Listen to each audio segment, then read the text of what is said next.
Welcome back to the channel, The Traders Lifeline, help revive your trading.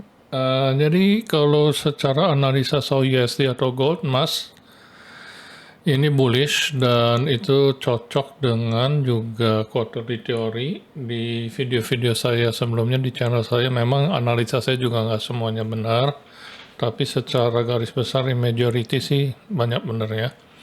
Nah, antara lain kan saya udah pernah ngomong bahwa tahun 2025 itu di quarter 1 akan bullish, quarter 2 akumulasi, di quarter 3-nya harusnya distribusi lagi. Nah, quarter 4-nya itu dia bisa distribusi atau akumulasi. Tapi kalau kita lihat, sebentar ini kita buka dulu chart. Jadi kalau kita lihat, kita bagi menjadi yearly quarter, 1 tahun dibagi 4/3 bulan, itu ini Januari nih, 2025, quarter 1 dia bullish, dia ekspansi naik, kemudian quarter 2-nya dia flat atau akumulasi, di quarter 3 dia awal quarter 3 sampai pertengahan quarter 3 flat, kemudian baru di second half dari quarter 3-nya dia distribusi, kemudian quarter 4 dia akumulasi lagi, di pertengahan baru dia sampai akhir ekspansi lagi naik. Dan quarter 1 ini melihat ada terjadinya akumulasi dan order pairing di quarter 4 tahun lalu, quarter 1 ini harusnya sampai 3 bulan pertama tahun 2026 lanjut naik. Nah, ini analisa secara garis besar menggunakan time analisis. Jadi kita bagi menjadi quarter. Nah, untuk kita ini kan hanya bias arah atau narasi. Tentu kita harus mencari konfirmasi dalam setiap analisa kita. Jadi pada saat contoh misalkan di quarter 2 tahun lalu 2025 kita bullish, itu yang kita cari adalah order pairing ke bawah. Dimana kalau kita lihat ini terjadi di sini. Jadi harga itu ini kan ada candle nih. Nah, atas itu candle range high, bawah itu candle range low. Kalau dalam ICT, bawah itu sell side liquidity, atas itu buy side liquidity. Buy side liquidity diambil, sell side liquidity diambil, gagal tembus ke bawah, kemudian break up. Di sini juga sama, di quarter 3-nya sebelum dia running, ini pun sudah menciptakan setup yang sama, di mana dia mengambil buy side liquidity, gagal naik, kemudian turun, mengambil sell side liquidity, gagal turun.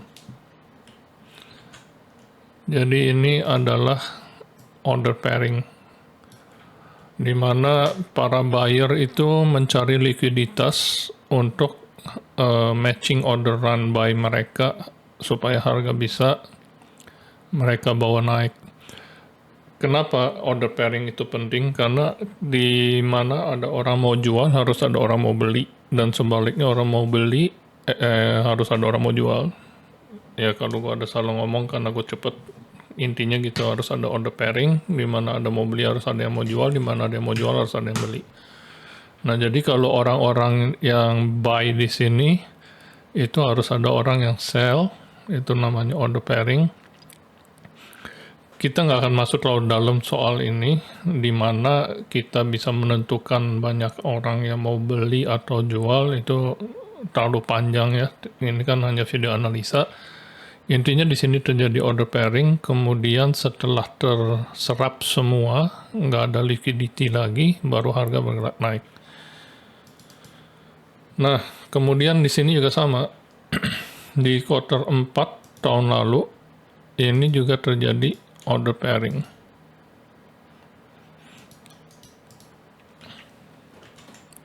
Ini sebagai konfirmasi bahwa di quarter berikutnya, yaitu quarter 1 2026, harga akan naik. Jadi dia sudah mengambil buy side, kemudian mengambil sell side, gagal breakdown. Nah, kemudian dia break up. Kemudian di sini dikonfirmasi lagi sekali lagi.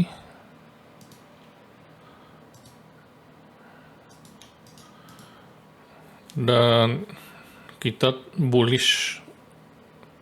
Selalu narasi atau bias bullish kita dikonfirmasi. Oke, sekarang kita turun time frame daily. Di time frame daily pun juga ini kita mendapatkan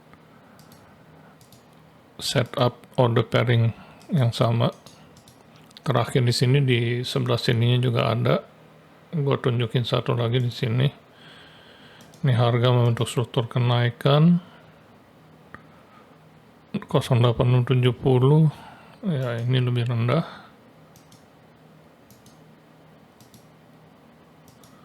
Seperti ini. Di sini time frame daily juga membentuk 71575. Oke. Seperti ini. Kemudian break up. Nah, jadi terkonfirmasi narasi dan bias bullish quarterly teori kita di price action, time frame, weekly, daily. Kemudian sekarang kita akan turun time frame 4 jam. Nah, ini apa sih yang diharapkan sekarang? Gila nih, harga naik terus. Ini udah ketinggian, misalkan. Satu masukan dari saya dalam video ini. Kita sebagai trader jangan pernah berpikir harga ketinggian atau terlalu rendah, karena namanya harga trending, kita nggak akan pernah tahu di mana peak atau puncaknya dan lembahnya atau low-nya. Jadi kita hindarilah pikiran bahwa harga sudah ketinggian atau kerendahan. Kita harus analisa pergerakan harga, jangan emosional terpengaruh oleh fear atau greed. Nah, sekarang terakhir konfirmasi di tanggal 14 Januari bahwa harga itu mau naik. Sekarang kita di tanggal 27 Januari, berarti kurang lebih 2 minggu lalu. Itu kalau kita buy and hold, lumayan. Nah, di 4 jamnya sekarang intraday. Intraday-nya juga kalau kita perhatikan terjadi order pairing itu terakhir di bawah sini.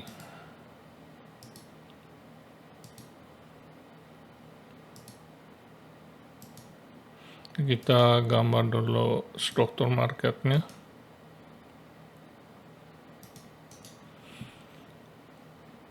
Nah, ini masih membuat kenaikan higher high. Kemudian di sini dia seperti ini.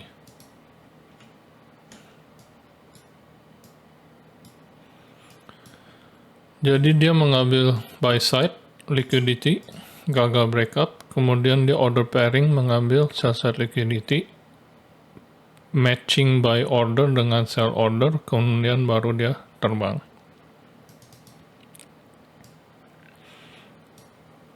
Setelah itu harga naik terus, belum ada order pairing lagi.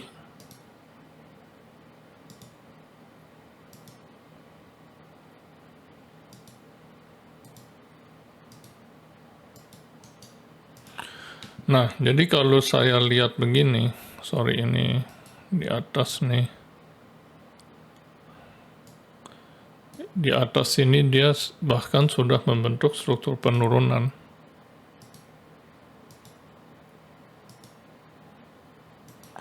Nah, jadi yang gue mau lihat tuh gerakan harga begini.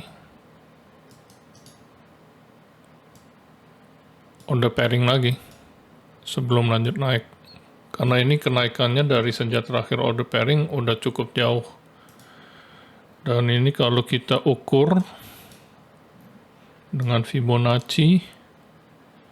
Oke, sebentar.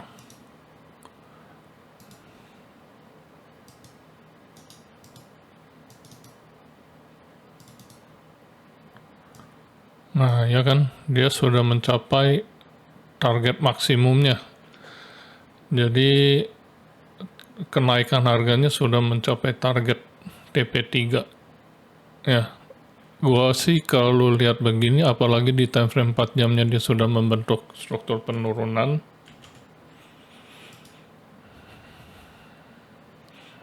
Ini kalau kita lihat low, karena ini lebih tinggi dan ini lebih tinggi. Ini high, karena ini lebih tinggi, rendah, ini lebih rendah. Ini high lagi nih, karena ini lebih rendah dan ini lebih rendah. Jadi ini dia sudah membentuk lower high seperti ini. Oke, jadi kalau analisa gue untuk soal USD, kelihatannya ini akan di hari Senin kemarin ini harga nggak mana-mana, dia Asia naik, kemudian London akumulasi, New Yorknya turun, jadi ini akumulasi.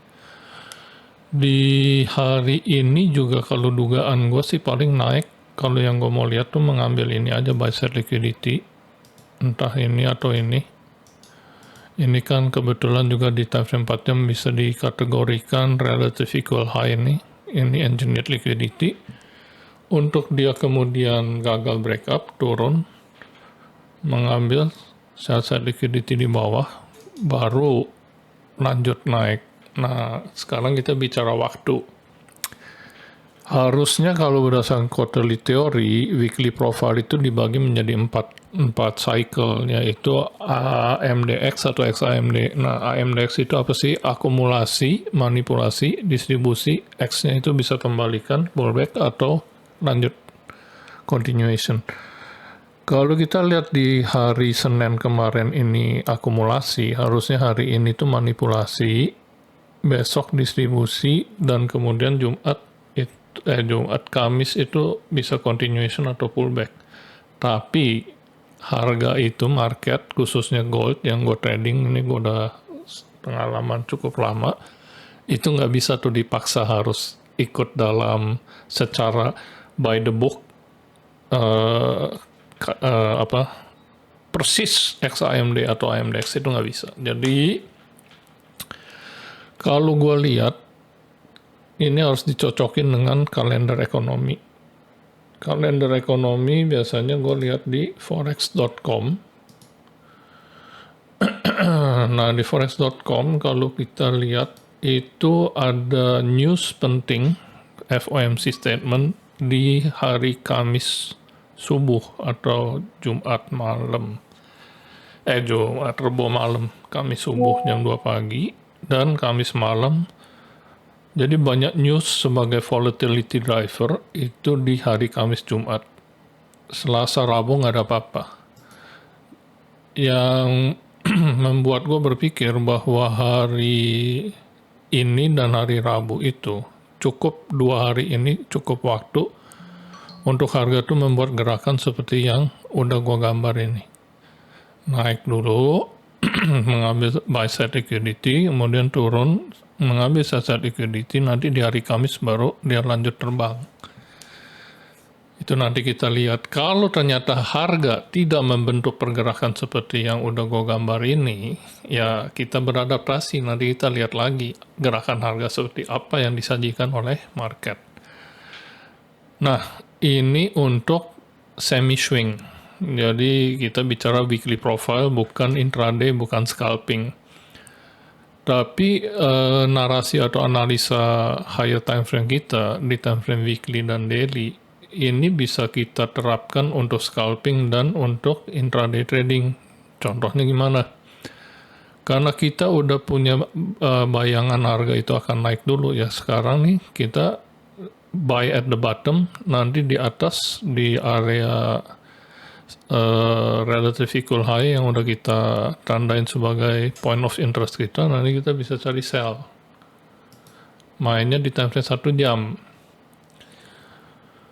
Jadi ini di time frame 1 jam, harga juga sudah kemarin tuh membentuk struktur kenaikan.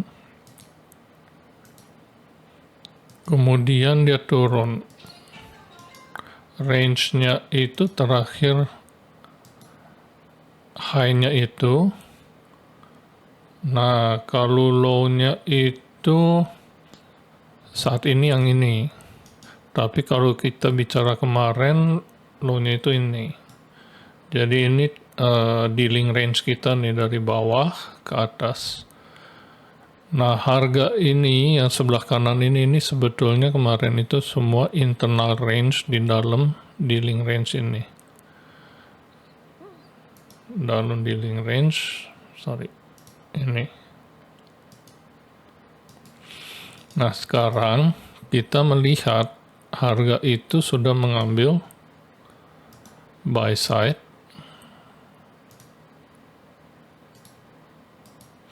Dan dia sudah mengambil sell side.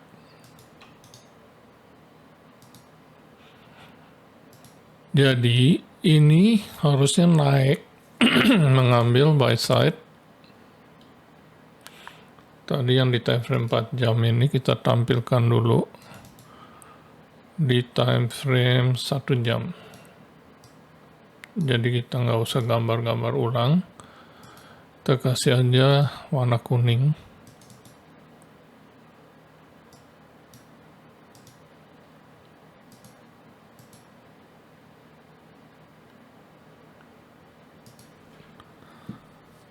Nah, jadi kita kalau intraday trading atau scalping, kita buy di bawah. Setelah dia mengambil buy side liquidity, kita mencari konfirmasi buy.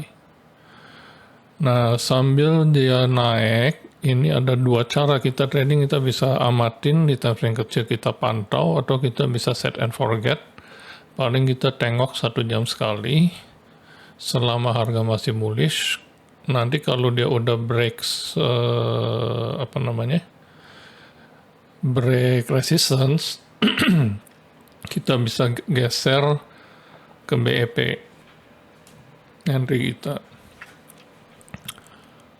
Ya udah, ini jadi kepanjangan nih. Analisa udah saya kasih, apa yang saya duga harga akan lakukan, dan cara menggunakan informasi ini untuk trading semi swing atau intraday. Kalau scalping, gua nggak main scalping. That's it for this video. Mudah-mudahan bermanfaat buat kalian semua. Sekali terakhir deh, buat kesimpulannya adalah gue berpikir ini akan naik terus sampai at least akhir quarter 1, which means kisaran Februari akhir pertengahan Maret, atau bahkan mungkin sampai awal April. Nanti kita tinggal lihat apa yang disajikan oleh price action. Thanks for watching. Salam cuan, salam profit.